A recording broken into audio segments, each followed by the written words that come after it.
तो क्या हाल चाल सत श्री अकाल, मैं हूं ऑन मैन एंड गाइस आज हम लोग बात करने वाले मिस्टर बीस्ट के बारे में। तो क्या मिस्टर बीस्ट यूएस के प्रेसिडेंट बन सकते हैं? वेल गाइस आप लोग को ये बात तो पता ही होगा कि मिस्टर बीस्ट कितना ज्यादा चैरिटी वर्क करते हैं एंड ये चैरिटी वर्क को देखकर कुछ लोग तो बोलते हैं कि भाई मिस्टर बीस्ट अगर प्रेसिडेंशियल कैंडिडेट बनते हैं तो वो प्रेसिडेंट भी बन सकते हैं। वेल इसी से रिलेटेड कल उन्होंने ये ट्वीट किया, if we lower the age to run for president I jump in the race. Basically उनका एज है 26 एंड यूएस प्रेसिडेंट बनने के लिए आपको मिनिमम 35 इयर्स ऑफ एज तो चाहिए ही होता है। तो वही उन्होंने कहा कि अगर इस एज लिमिट को लोअर कर दिया जाता है तो मैं प्रेसिडेंट बनने की रेस में घुस जाऊंगा। अब ऑफ कोर्स यार अगर वो ये चीज सीरियसली कंसिडर कर रहे हैं तो जब वो प्रेसिडेंट बन जाएंगे तब उनका इतना ज्यादा काम बढ़ जाएगा कि वो वीडियो में तो ध्यान नहीं दे पाएंगे। तो इसी से रिलेटेड जब उनसे किसी ने यह सवाल पूछ लिया, would you still make YouTube videos if you were president, तो उन्होंने रिप्लाई दिया, I probably focus on running the largest economy on earth, indirectly saying कि नहीं मैं अपने कंट्री पर ज्यादा फोकस करूंगा उस टाइम। तो या आपको क्या लगता है अगर तो वो जेन्युइनली प्रेसिडेंशियल कैंडिडेट बनते हैं तो क्या वो जीत पाएंगे इलेक्शंस? मेरे को कमेंट्स में अपना ओपिनियन जरूर बताना। बट चलिए अब आगे बढ़ते हम लोग बात करने वाले एल्विश यादव वर्सेस ध्रुव राठी के बारे में। तो ध्रुव राठी एल्विश यादव के ऊपर एक वीडियो लाने वाले हैं। जी गाइस आप लोगों को तो याद ही होगा few weeks ago Elvish Yadav एक डेडिकेटेड वीडियो लाए थे ध्रुव राठी के ऊपर अपने मेन चैनल पे एंड इस वीडियो में वो बहुत बड़े बड़े एलिगेशंस लगाए थे ध्रुव राठी पर। well, लगता है कि अब ध्रुव राठी भी अपना रिस्पॉन्स निकालने वाले हैं। ऐसा इसलिए क्योंकि कल वो अपने इंस्टाग्राम में ये स्टोरी अपलोड की है, new video coming soon, and जैसा कि आप देख सकते हो उनका एडिटिंग चल रहा है और बैकग्राउंड में एल्विश का एक जोकर फेस बना हुआ है। तो इससे ये हिंट तो मिल गया कि उनका नेक्स्ट वीडियो एल्विश यादव के ऊपर होने वाला है। तो ये स्टोरी जब एल्विश तक पहुंचा तब वो इसके बारे में बात करते हुए ये ट्वीट डाले, टिप फॉर ध्रुव भाई, पॉइंट्स काउंटर जरूर करना। और पर्सनल का क्या है, पर्सनल तो कोई भी चला जाए, यूरोप का वीजा लगवा लिया है हमने भी। इफ यू डोंट नो तो एल्विश यादव करेंटली लंदन में, तो वही वो बोल रहे हैं मेरे पास वीजा है, मैं जर्मनी भी जा सकता हूँ। बट एनीवेज चलिए अब आगे बढ़ते हम लोग बात करने वाले हैं बिग बॉस का सबसे बड़ा लफड़ा के बारे में। तो गाइस अरमान मलिक ने बिग बॉस कंटेस्टेंट विशाल पांडे को स्लैप कर दिया। लिटरली गाइस हुआ क्या कि विशाल पांडे जो कि लव कटारिया की काफी अच्छे दोस्त है करेंटली घर के अंदर, वो और लव कटारिया ऐसे कॉन्वर्सेशन कर रहे थे कृतिका के साथ जो कि अरमान मलिक की वन ऑफ द वाइफ्स है। अब कॉन्वर्सेशन करते करते जब कृतिका साइड हटती है तब विशाल पांडे लव कटारिया को पर्सनली बोलते हैं, एक चीज के लिए गिल्टी हूं मैं, बता नहीं सकता। फिर कटारिया उन्हें जब थोड़ा सा इंसिस्ट करते हैं कि बताना क्या है, तो उनके कान में विस्पर करके स्लोली बोलते हैं भाभी सुंदर दिखती है। बट वो क्विकली क्लैरिफाई करके बोलते हैं कि मैं ये अच्छे वे में बोल रहा हूँ। अब इसके बाद क्या हुआ कि वीकेंड का वार में पायल मलिक को बुलाया गया था जो कि ऑलरेडी एविक्ट हो चुकी है हाउस से। वो तो ये एपिसोड को देख ली होगी। तो जब उनके पास ये क्लिप पहुंचा वो इस चीज से बिल्कुल भी खुश नहीं थी एंड वो विशाल पांडे को कॉल आउट की फॉर बीइंग इनअप्रोप्रिएट, कि आप एक मैरिड वुमेन के बारे में ऐसा कैसे सोच सकते हो। बट विशाल बार बार बोल रहे थे कि उनका गलत इंटेंशन नहीं था। वो कहते हैं कि मैं मम्मी का कसम खा के बोल रहा हूँ कि मैं वो वे में नहीं बोला था। बस इसके बाद क्या, अरमान मलिक भी जब वो क्लिप देखे तो वो काफी ज्यादा गुस्सा हो गए होंगे एंड वो जाकर विशाल को जब कन्फ्रंट किए तो स्टार्टिंग में उन्होंने कहा, एक बात बता तेरी आदत अभी से ये है या पहले से ही ऐसी थी? जिस पर विशाल फिर से बोलते हैं कि मैंने उस वे में नहीं बोला था। तो अरमान बोलते हैं आज ये मेरे घर वालों के लिए बोला है, कल किसी और के घर वालों के लिए बोलेगा। और फिर प्रोमो में दिखाया गया कि अरमान मलिक विशाल को स्लैप कर दिए। भाई साहब उन्होंने रूल ब्रेक कर दिया यार। लेट्स सी कि आगे क्या होता है। बट एनीवेज चलिए आगे बढ़ते हम लोग बात करने वाले अंबानी वेडिंग के बारे में। तो अनंत अंबानी एंड राधिका मर्चेंट के वेडिंग को इस वजह से क्रिटिसाइज किया जा रहा है। वेल बेसिकली आप लोगों को पता ही होगा कि इनका वेडिंग है तो कितना ग्रैंड वे में होगा। बट इनके वेडिंग को लेकर मुंबई ट्रैफिक रेस्ट्रिक्शंस रिलीज करके बताए गए। मुंबई ट्रैफिक पुलिस ने बोला कि बिटवीन जुलाई 12 एंड जुलाई 15 कुछ रोड क्लोजर्स एंड रेस्ट्रिक्शंस रहेंगे ताकि अनंत अंबानी एंड राधिका मर्चेंट के वेडिंग के दौरान स्मूथ फ्लो ऑफ ट्रैफिक हो। तो इस चीज पर लोग सवाल उठाने लगे कि भाई एक वेडिंग के लिए हम लोग के ऊपर रेस्ट्रिक्शंस क्यों लगाया जा रहा है? ये तो एक प्राइवेट वेडिंग है, वो लोग संभालेंगे, तो भाई ट्रैफिक रेस्ट्रिक्शंस क्यों है? बट यार चलिए अब आगे बढ़ते हम लोग बात करने वाले मनोज दे एंड सौरव जोशी के बारे में। तो क्या मनोज दे और सौरव जोशी के बीच में अभी भी कंट्रोवर्सी है? इस चीज के बारे में वो बात की है। बेसिकली आप लोगों को शायद याद होगा 2-3 साल पहले इन दोनों के बीच में काफी बड़ा कंट्रोवर्सी हुआ था। मनोज दे सौरव जोशी के अगेंस्ट काफी सारे वीडियोस भी बनाए हुए हैं। बट क्या ये कंट्रोवर्सी अभी भी चल रहा है? इस चीज के बारे में बात करते हुए मनोज दे ये स्टोरी अपलोड की है, मेरे से अभी भी बहुत कोई सवाल करते हैं कि सौरव जोशी से बात होती है या नहीं। तो भाई आज क्लियर कर देता हूँ, हमारे बीच में अभी सब कुछ सही है, बात भी होती है, कोई प्रॉब्लम नहीं है। एक टाइम कुछ मिसअंडरस्टैंडिंग की वजह से अनबन हो गई थी पर अभी सब सही है। सौरभ भाई के हार्डवर्क को हमेशा अप्रिशिएट किया है और करता रहूंगा। हर किसी की बस की बात नहीं है डेली वीडियोस डालना। एनीवेज चलिए अब आगे बढ़ते हम लोग बात करने वाले हैं हार्दिक पांड्या एंड नताशा स्टैंकोविच के बारे में। तो हार्दिक पांड्या एंड नताशा को लेकर कुछ कंफ्यूजिंग सिचुएशंस चल रहे हैं। Well after the world cup Natasha Hardik को एक बार भी कांग्रेचुलेट नहीं की। उसके बाद वो एक ऐसा स्टोरी भी अपलोड की थी जिसके बाद फिर से डिवोर्स रूमर स्पार्क हो गया था।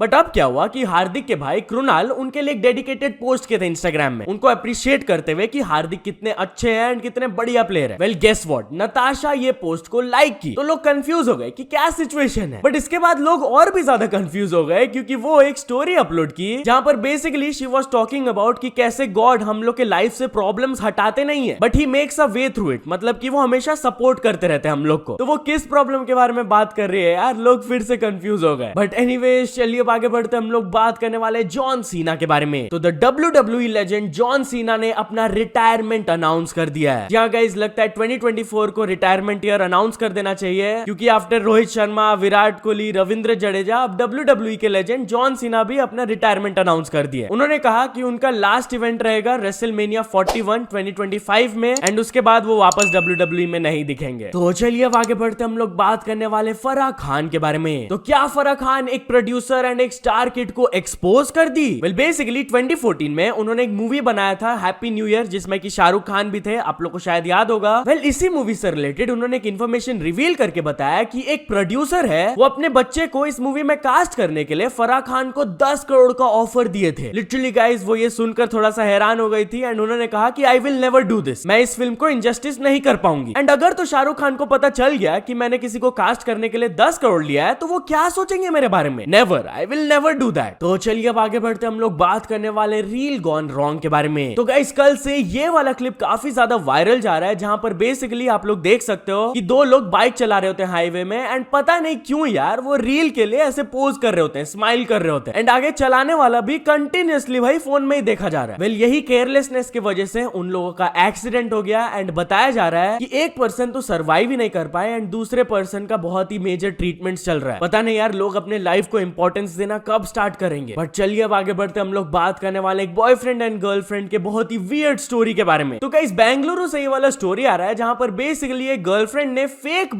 कॉल लगा दिया एयरपोर्ट में जस्ट बिकॉज वो अपने बॉयफ्रेंड को रोकना चाहती थी। बेसिकली हुआ क्या कि ये लोग दोनों मुंबई जाने वाले थे अलग अलग फ्लाइट्स में, बट क्योंकि ये गर्लफ्रेंड अपने बॉयफ्रेंड को रोकना चाहती थी तो वो फेक बॉम्ब थ्रेट कॉल लगा दी, जिसके बाद ऑफ कोर्स यार पुलिस ने सर्चिंग किया उस बॉयफ्रेंड का बट उनको कुछ मिला नहीं एंड फर्दर इन्वेस्टिगेशन के बाद पता चला कि उन दोनों के बीच में कुछ पर्सनल डिफरेंसेस हो गए थे एंड वो गर्लफ्रेंड नहीं चाहती थी कि वो अभी जाए। तो चलिए अब आगे बढ़ते हम लोग बात करने वाले हैं the biggest password leak ever के बारे में। तो guys according to some reports 995 crore passwords leak हो गया एंड रिसर्चर्स आर सेइंग कि this is the biggest password leak ever और कुछ हैकर्स ने ये इंफॉर्मेशन को फोरम में रिलीज कर दिया। भाई साहब चलिए अब आगे बढ़ते हम लोग बात करने वाले नासा एंड इसरो चीफ के तरफ से एक बहुत बड़े वार्निंग के बारे में। तो guys after NASA ISRO chief ने वार्न कर दिया of an earth destroying asteroid जो कि हम लोग की तरफ आ रहा है, जो कि अर्थ को लाइकली पास करने वाला है in the year 2029 and again in 2039। तो इसरो चीफ ने बोला है कि ऐसे इवेंट्स को हमें बहुत ज्यादा सीरियसली लेना चाहिए क्योंकि ये एस्टेरॉइड इतना ज्यादा बड़ा है अगर तो ये हिट कर जाता है अर्थ में तो हम लोग एक्सटिंक्ट भी हो सकते हैं। फर्दर इसरो की चीफ बोले कि हम लोग का लाइफ स्पैन 70-80 इयर्स का होता है तो हम लोग ऐसे इवेंट्स को सीरियसली नहीं लेते, फॉर ग्रांटेड ले लेते हैं। बट अगर आप history of the world and universe को देखोगे तो दीज इवेंट्स आर फ्रीक्वेंट। तो या तो चलिए अब कुछ इंटरनेशनल स्टोरीज के बारे में बात करते हैं। तो फर्स्ट ऑफ ऑल हम लोग बात करने वाले KSI के बारे में। तो KSI ने अपने एक यूट्यूबर फ्रेंड को बहुत ही यूनिक वे में ट्रोल किया। लिटरली गाइस उन्होंने क्या किया उनके फ्रेंड के एलेक्स अपलोड करके बताया, आप खुद देख लीजिए। Recently, I've been doing dances on TikTok. Now,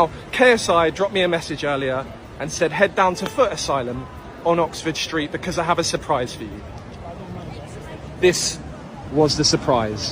He has slapped me on both of the front screens with my TikToks replaying over and over again. And not only that, I'm on every single screen in the store, back to front, and here's the text messages that he sent for them to get it done. तो चलिए अब आगे बढ़ते हम लोग बात करने वाले स्पीड के बारे में। तो स्पीड का एक बहुत ही ऑकवर्ड इंटरैक्शन वायरल जा रहा है। बेसिकली वो अलग अलग जगह घूमते रहते हैं यार, अलग अलग लोग से इंटरैक्ट करते रहते हैं एंड उन्हीं में से एक और इंटरैक्शन काफी ज्यादा वायरल जा रहा है, आप खुद देख लो, it's very unexpected. Yo, can I jump in the water? Ja, een paar aanhouden. Huh? Ja, nee, verstanden. How punished the phone? Ja. I can jump in the water?